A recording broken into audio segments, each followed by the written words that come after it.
할렐루야.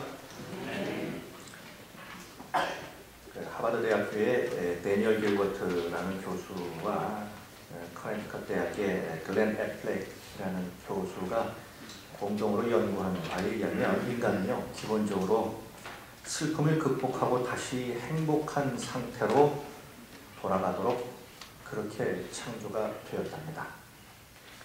하나님께서 창조하신 인간의 본래 성향이 행복하게 지내는 것, 이것이라는 것이죠. 자, 그렇다면 우리가 행복하게 지내는 그런 사람으로 살아야 되는데 어떻습니까? 옆에 한번 보실까요? 옆에 있는 분 표정이 좀 행복해 보이십니까? 행복해 보이십니까? 자, 우리 하나님과 동행하는 길은 기쁨의 길입니다. 그리고 행복한 길이에요. 오늘도 우리 하나님께서 저희들의 예배를 받으시고 저희들과 함께 하시는 줄로 믿습니다. 자, 우리 주위에 계신 분들 같이 한번 축복하실까요? 잘 될 것입니다. 잘 될 것입니다. 자, 좋아질 것입니다. 한 번 더 축복하겠습니다. 좋아질 것입니다. 자, 여러분 혹시 관역이라는 걸 아시죠? 올림픽에 보면 사격이나 양궁이나 보면 표적판이 있습니다. 관역이죠. 거기에 쏴서 한가운데 10점을 맞추는 뭐 그런 경기가 되겠죠. 그래서 점수를 많이 얻으면 금메달도 따고 하는 그러한 운동이 되겠습니다. 그런데 이 관역하면 저는 잊을 수가 없는 일이 있습니다. 제가 군대에 있을 때의 일입니다. 제가 근무했던 부대는 유독 이 사격을 많이 하는 그런 부대였어요. 그것도 야간 사격을 굉장히 많이 했습니다. 하루가 멀다 하고 밖에 나가서 야간 사격을 했습니다. 그런데 저는 야간 사격을 너무 못했어요.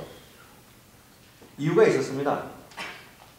저는 태생적으로 캄캄한 밤이면은 앞에 있는 사물을 잘 구별을 하지 못하는 야맹증 증세가 좀 있었던 그러한 사람이었어요. 그래서 캄캄한 밤이 되면 앞에 있는 사물이 안 보입니다. 이런 사람이 캄캄한 밤에 시커먼 표적판을 앞에 두고 총을 쏴봐야 한 발도 맞질 않는 거예요. 그래서 야간 사격에 있는 날이면 그 전날 밤부터 잠이 안 옵니다. 얼마나 스트레스를 받았으면 밤새도록 표적판 앞에서 총을 쏘는 그 꿈을 꿔요. 그러다가 깹니다. 그런데 어느 날 드디어 제가 맞췄습니다. 그것도 무려 3발이나 맞췄어요.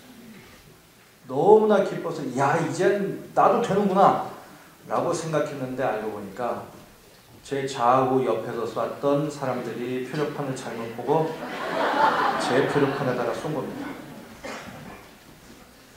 옆에서 쏘던 사람들은 늘 잘 쏘던 사람들이었거든요. 근데 그 사람들 표적판이 다 빵발이에요. 근데 제 표적판에만 3발이 맞았습니다. 아니나 다를까 그 다음부터 역시 빵발이었습니다. 근데 사격장 옆에 가면 항상 있는 게 있어요. 저수지가 있습니다. 빵발을 맞으면 여름이든 겨울이든 그 저수지를 들어가야 합니다. 군대 생활하면서 숱하게 그 저수지를 들어갔던 기억이 납니다. 관역에 맞추지 못하니까 엄청나게 괴로워요.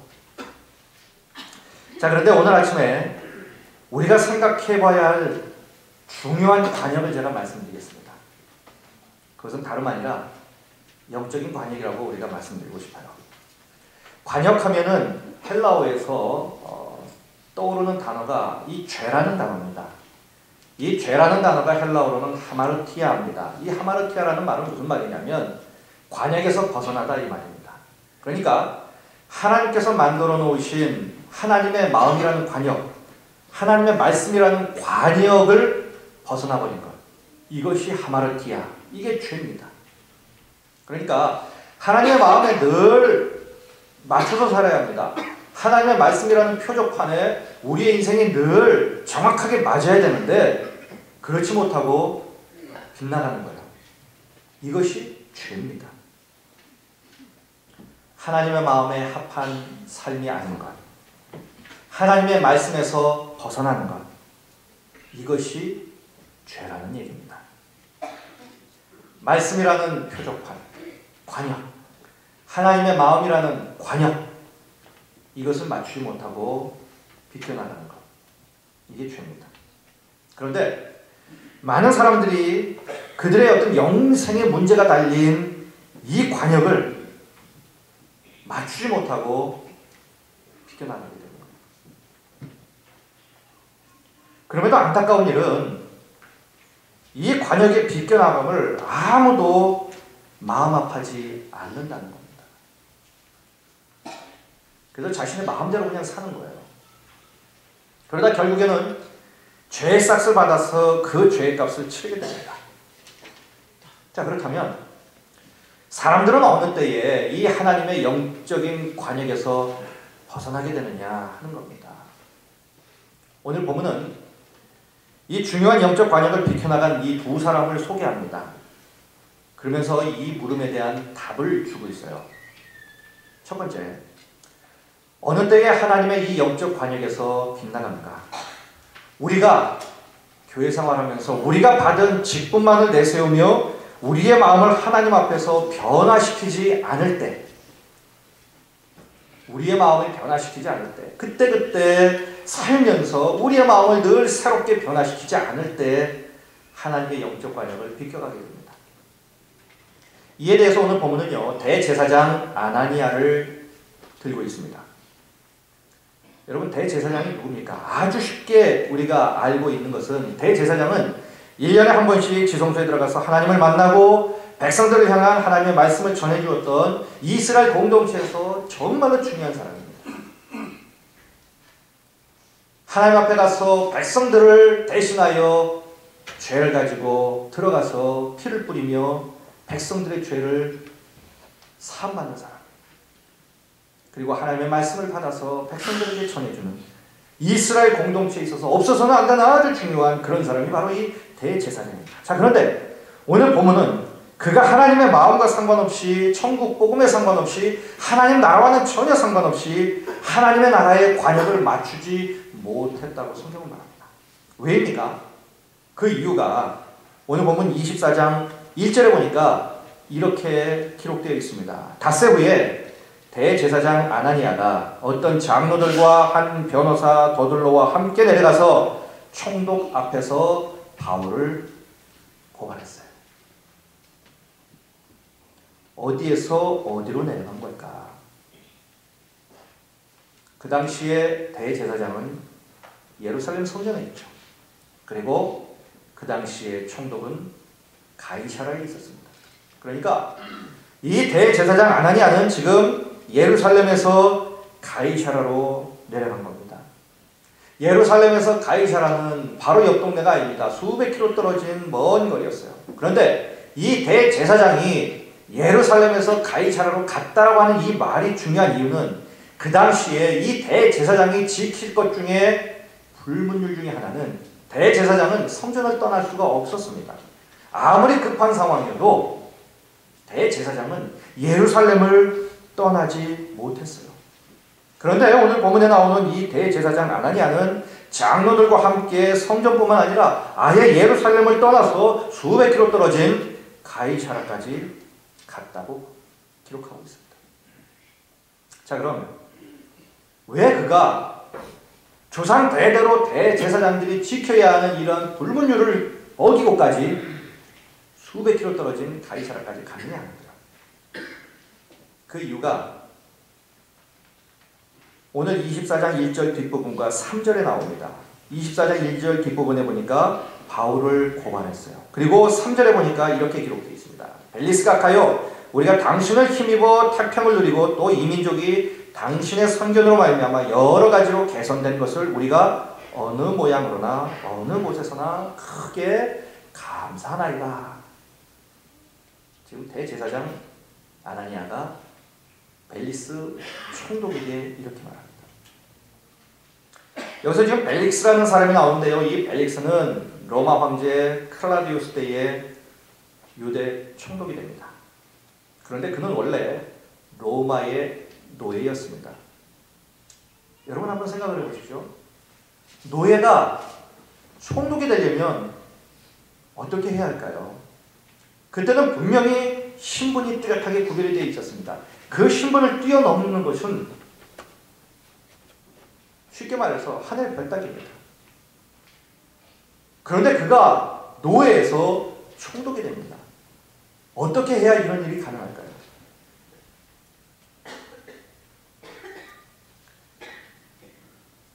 인간처럼 살지 않았다는 얘기예요. 쉽게 말씀드리면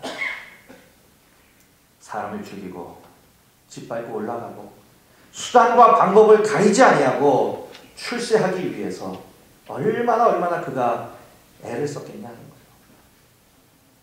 전쟁에 나가면 공을 세우기 위해서 수단과 방법을 가리지 아니하고 사람을 무자비하게 죽였을 것 아니겠습니까?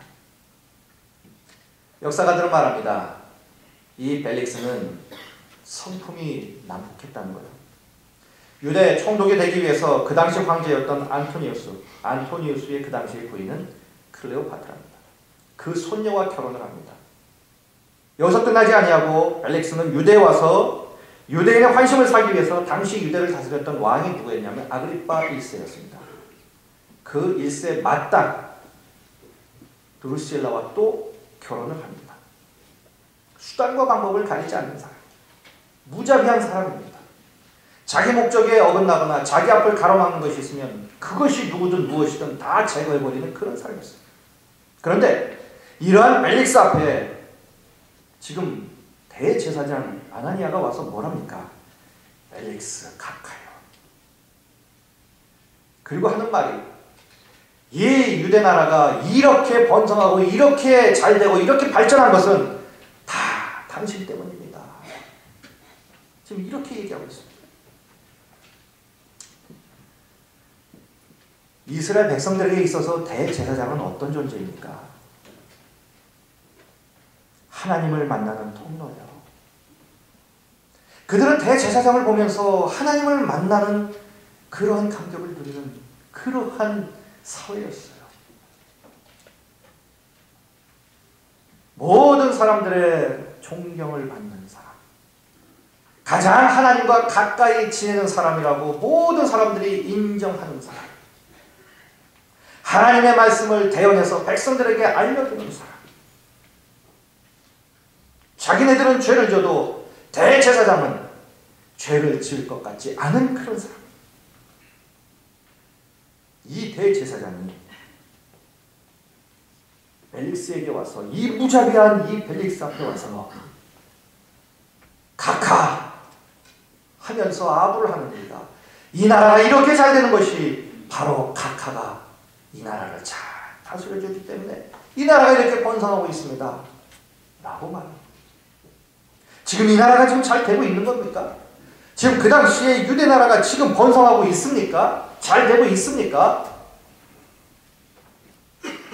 대부분의 사람들이 인간 대접을 받지 못하는 최악의 상황에서의 삶을 살고 있음에도 불구하고 당신 때문에 이 나라가 번성하고 있습니다. 이렇게 말을 해야 하느냐 하는 거예요.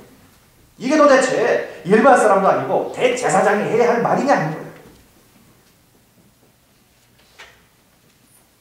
이 말을 보면서 도대체 이 대제사장의 영적인 상태가 어떤지 우리는 단적으로 알 수 있는 겁니다. 이게 어떻게 대제사장입니까? 이렇게 한번 생각해 보십시오. 일제시대 때 소위 말해서 목사님들이 이토 히로부미에게 찾아가서 당신 때문에 이 조선이 이렇게 잘 되고 있습니다. 당신 때문에 조선이 이렇게 발전하고 이렇게 번성하고 있습니다. 정말로 감사합니다. 그 목사들이 정신이 올바로 박혀있는 목사들일까요? 우리가 잘 아시다시피 우리 한국 기독교에는 지울 수 없는 과거가 있습니다. 신사참배죠. 많은 사람들이 당신도 신사참배했다고 고백을 합니다. 공개 회개를 하기로 했어요. 한국 교회가 존경에 맞지 않는 그러한 분들도 계십니다. 이것이 가당하냐는 얘기예요. 이것이 대제사장의 영적인 상태입니다.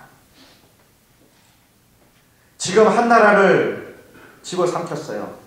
그리고 총독이 왔습니다. 그 나라에서 필요한 것은 다 뺏어 가야 하는 그 총독 앞에서 대제사장이 지금 이러한 태도를 취한다. 하나님이 아니라 이 이스라엘 공동체가 하나님에 의해서 하나님의 인도함을 받아 이 나라가 하나님의 보호하심 속에서 하나님을 따라가야 할 이 나라가 지금 벨릭스라는 총독 앞에서 당신 때문에 이 나라가 이렇게 잘 되고 있습니다. 이렇게 말합니다. 보통 유대 총독과 대제사장 사이가 제대로 된 관계라면 원수지간이어야죠. 원수지간이어야죠. 대제사장의 생각은 이 나라는 하나님의 나라, 하나님의 다스려야 되는데 너희들이 왜 그러냐? 이래야 되는 건 아닙니까? 그런데 이 대제사장 아나니아는 이 벨릭스 앞에 와서 당신 때문에 이 나라가 이렇게 잘 되고 있습니다. 태평성대를 누리고 있습니다. 이것은 도저히 하나님을 믿는 사람으로 모든 이스라엘 공동체의 신앙적인 존경을 받는 대제사장이 할 수 있는 말이 아니죠. 하나님을 가장 가까이에서 모시면서도 하나님을 만나지 못했던 자, 이 하나니아입니다. 진리에 가장 가까이 있으면서도 진리를 깨닫지 못하고 진리대로 살지 못했던 자, 관약을 가장 가까이 두고도 그것을 맞추지 못했던 자, 하나니아입니다. 자, 그렇다면 오늘의 이 대제사장은 누구입니까? 목사일 수 있습니다. 그리고 교회에서 소위 직분을 받은 분들일 수 있고요. 교회에서 어떤 직책을 가지고 있는 우리일 수 있습니다. 아니, 오늘 이곳에서 하나님을 가장 가까이에서 만나며 예배하고 있는 우리들일 수 있어요. 우리들 모두에게는 한 가지 특징이 있습니다. 그것은 우리는 하나님을 너무도 잘 알고 있다는 거예요. 하나님을 만났습니다. 구원도 받았을 것입니다. 복음이 뭔지도 압니다. 천국이 무엇인지도 알고 지옥이 있음도 압니다. 그러나 어쩌면 진리를 잘 알면서도 진리의 말씀대로 살아가지 못하고 언제나 하나님의 영적 관역에서 벗어나 있는 아나니아와 같은 분이 없어야 하는데 있을 수도 있다는 얘기예요. 예수 믿은 지 오래됐습니다. 교회에서도 직분도 받았어요. 그러나 교회에서 직분받고 연조가 오래된 것이 축복일 수도 있지만 한편으로는 상당히 위험하다는 것을 아십니까? 왜 그럴까요? 교회에 오래 다니다 보면 그래서 연조가 올라가고 직분도 받게 되면 다 된 줄 알거든요. 다 된 줄 압니다. 저 역시도 그런 적이 있어요. 때로 제가 목사이기 때문에 제 자신이 상당히 영적일 것이라고 착각할 때가 있었다는 거예요. 그러나 그것은 사실이 아닙니다. 대제사장 아나니아가 그랬어요. 자기가 대제사장이기 때문에 하나님 앞에 가장 가까이 있기 때문에 관역을 맞추고 있다고 생각을 했습니다.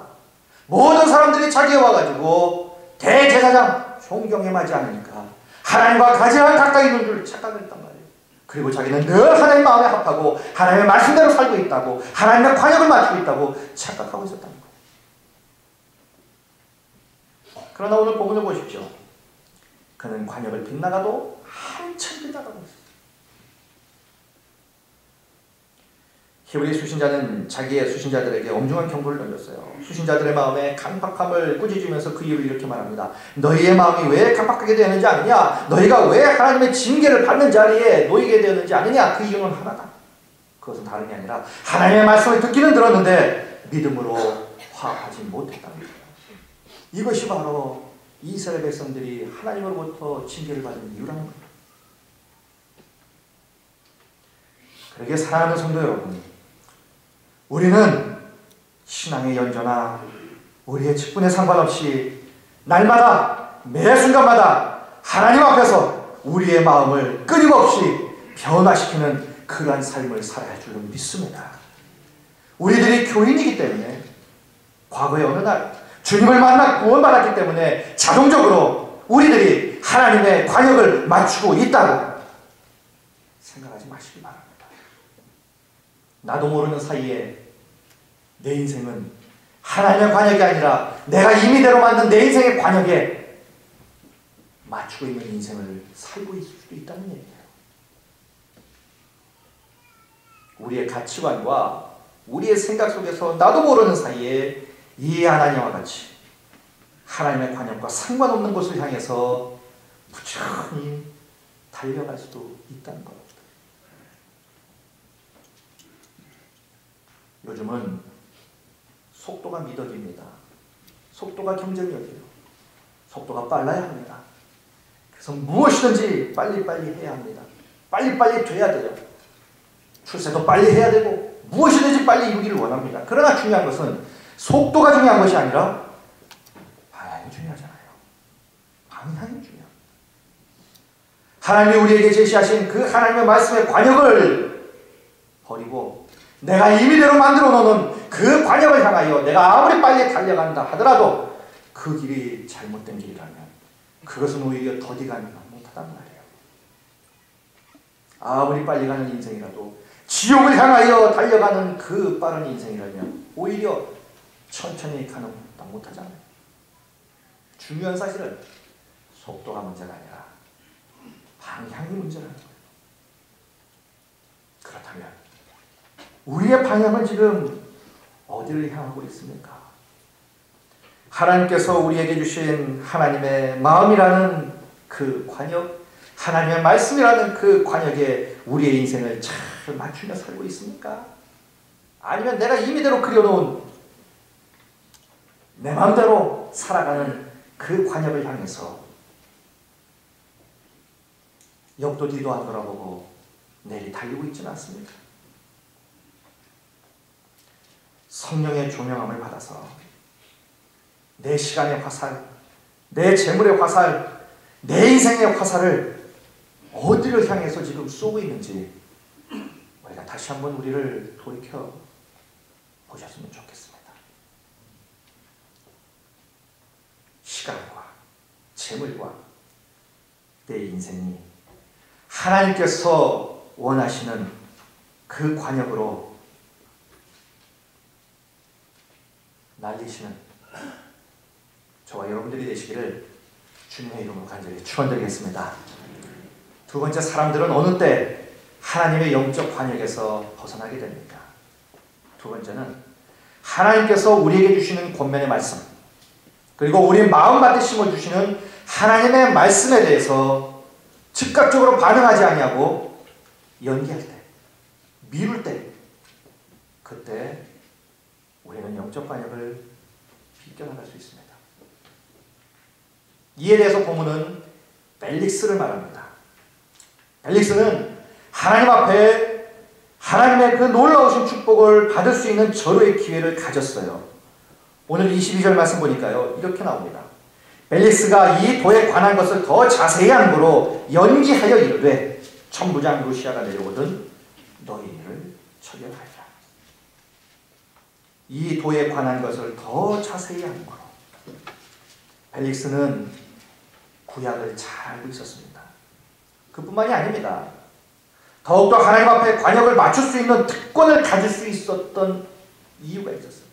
25절 말씀 보니까 바울이 의와 절제와 장차오는 심판을 강론하니 벨릭스가 두려워하여 대답하되 지금은 가라. 내가 틈이 있으면 너를 부르리라. 바울이 벨릭스 앞에서 직접 설교를 했어요.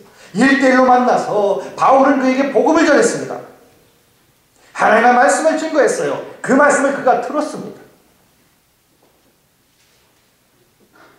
그는 하나님의 말씀을 듣고 그 말씀을 받아서 하나님의 사람이 될 수 있는 절호의 기회를 가졌어요. 그리고 그 특권도 그가 누리고 있었습니다.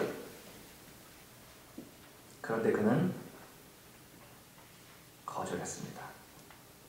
미루었어요. 그 그는 다 알고 있었어요. 구약을 잘 알고 있었고 바울이 지금 무슨 얘기를 하는지 그것을 알고 있었습니다. 그런데 그는 말합니다. 지금은 가라. 내가 틈이 있으면 너를 부르리라. 이 벨릭스가 왜 하나님의 관역 가까이에 갔다가 그 관역을 벗어나게 되었습니까? 다른 것이 아니라 하나님의 초청과 권면을 연기했기 때문에 지금은 가라.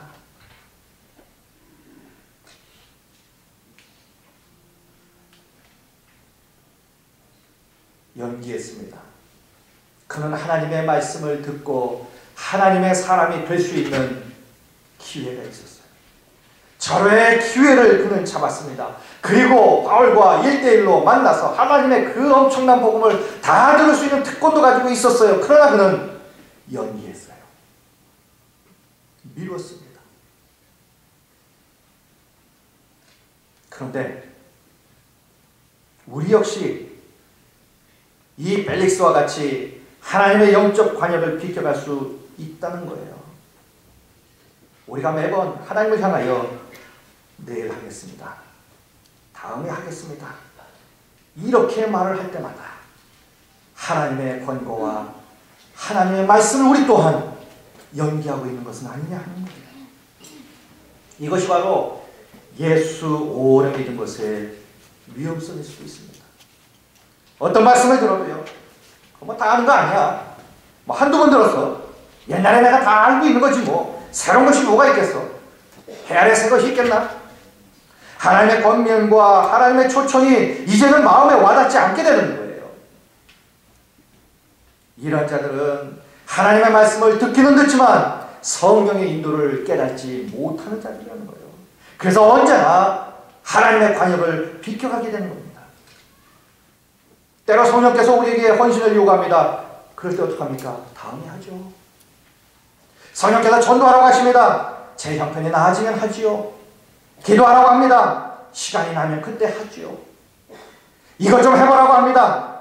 다음에 하죠. 다 미루고 연기합니다.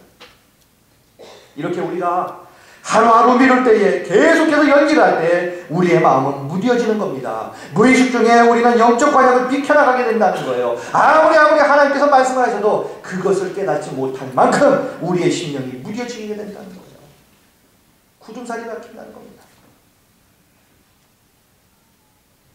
우리들이 하나님의 말씀에 즉각 순종하지 못하고 미뤘기 때문에 과거에 하나님께 받은 은혜들이 이루어지지 않는 것들이 얼마나 우리의 삶에 많은지 한번 헤아려 보십시오.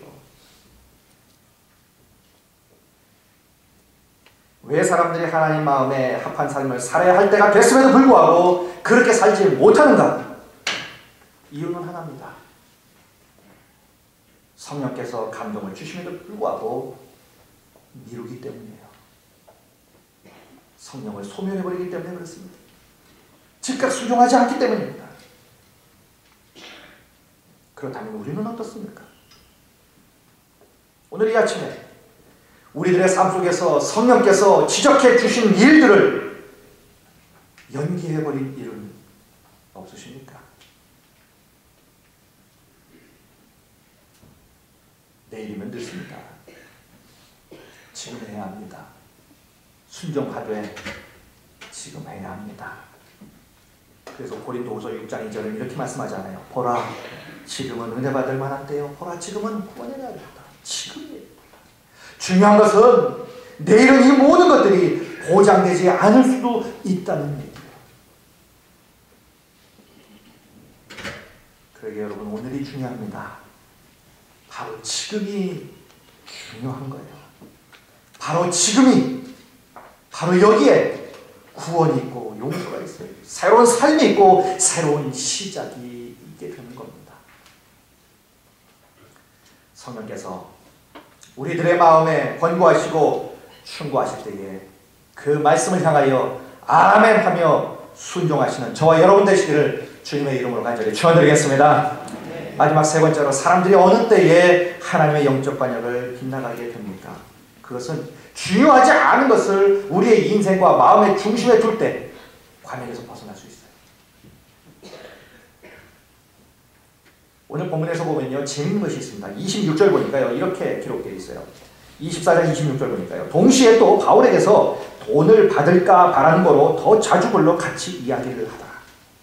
자, 지금 이 펠릭스가 바울을 계속 부릅니다. 불러서 같이 이야기를 하자는 거예요. 그 이유가 하나님의 말씀이 너무너무 달아서 그 말씀을 사모해서 바울을 계속해서 초청해서 그 말씀을 해달라고 부탁하는 것이 아니라 뭡니까?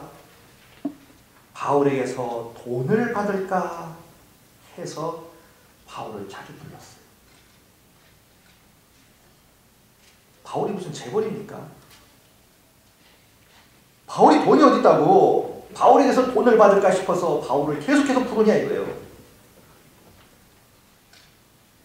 펠릭스는 바울이 여러 교회들의 헌금을 거둬서 예루살렘 교회를 도와준 일을 그 이전에 알고 있었어요.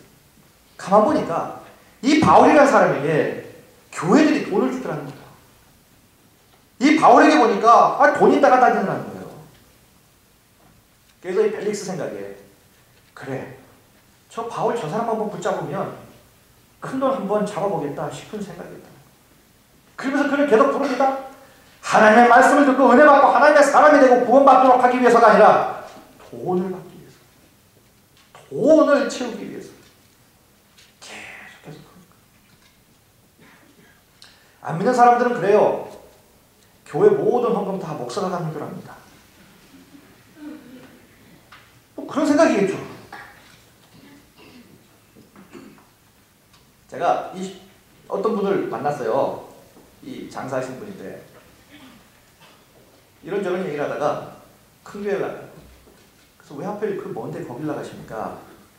그랬더니 그분의 말이 충격적이에요.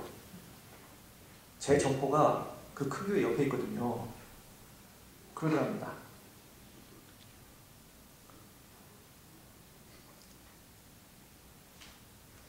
돈을 벌어도 큰 데 가야 더 많이 벌겠다 하는 생각이겠죠.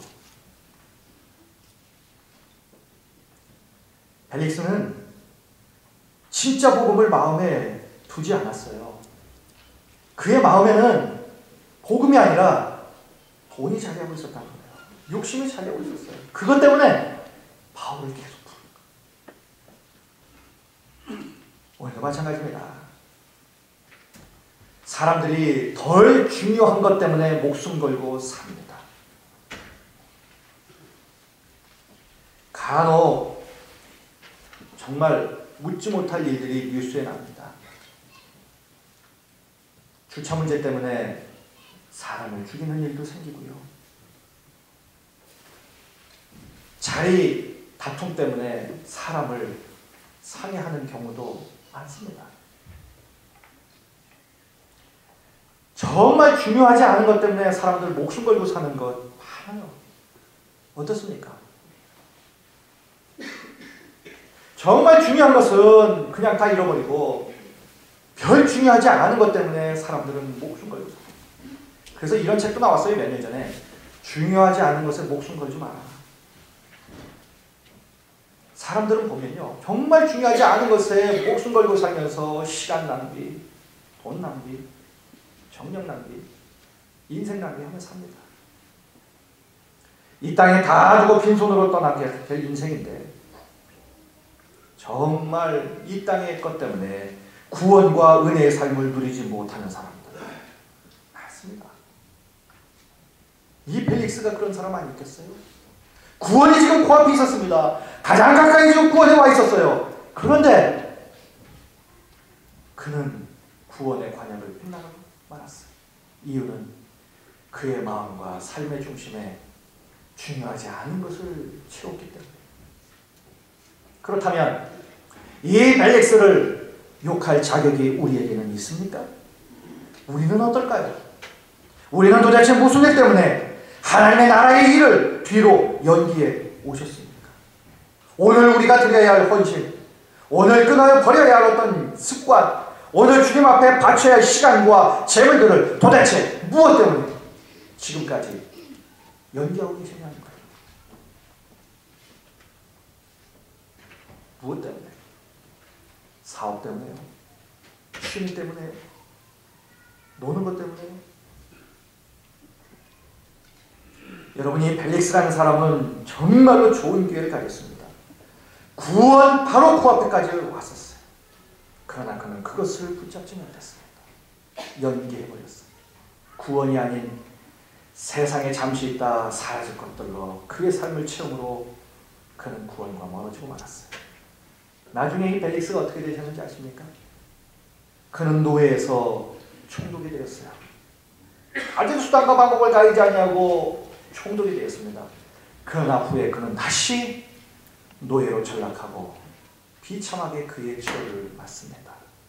만약 그가 총독으로 일을 하다가 잘못된 일이 있을 수도 있어요. 그러나 그가 정말 하나님의 구원 아침을 받아서 하나님의 자녀가 되었다면, 그 어려운 문제를 놓고 하나님 앞에 간절히 기도했다면 그는 다시 노예로 전락하여 비참한 최후를 적어도 맞이하지는 않았을 것 같아요. 그는 기회를 놓쳤습니다. 결국 다시 노예로 전락하고 비참하게 최후를 맞추고 말았어요. 이유는 하나님의 관역에서 벗어나버렸기 때문입니다. 그래서 제가 설교 서두에서 말씀드렸습니다. 관역을 맞추지 못하면 괴로운 겁니다. 힘들어지는 거예요. 여러분, 우리 모두는요, 인생의 화살을 쏘는 자들입니다. 그 무언가를 향해서 하나님이 우리에게 주신 시간과 물질과 우리의 인생을 그 무언가를 향하여 우리는 계속 쏩니다. 그리고 세상을 떠납니다. 그렇다면 무엇을 위해, 어디를 향해 우리는 그것들을 지금 쏘고 있느냐 하는 거예요. 하나님이 주신 시간과 건강과 물질과 내 삶을 도대체 무엇을 향하여 쏘고 우리는 이 땅을 떠나갑니까? 그 표적 관역이 잘못된 것이라면, 하나님께서 원하시는 그 관역에 맞추지 못하면 그 인생에게는 괴로움이 온다는 거예요. 힘들어진다는 겁니다. 대제사장 아나니아와 유대를 다스렸던 총독 벨릭스, 하나님의 관역을 정확하게 맞추지 못하고 그 관역을 다 지나쳐버리고 말았어요. 다른 엉뚱한 곳에 쏘다가 인생을 이렇게 비참하게 끝내고 맙니다. 그렇다면 우리는 어떻습니까? 오늘 이 성령의 말씀을 통해 우리들의 마음과 우리들의 삶을 다시 한번 성령님 앞에서 점검해 보시면 어떨까요? 그래서 우리 모두 하나님이 원하시는 하나님의 관역에 우리의 삶과 하나님께서 우리에게 주신 모든 것들을 정확하게 맞추며 사는 복된 하나님의 자녀들이 우리 모두가 다 되시기를 주님의 이름으로 간절히 축원드리겠습니다. 기도하시겠습니다.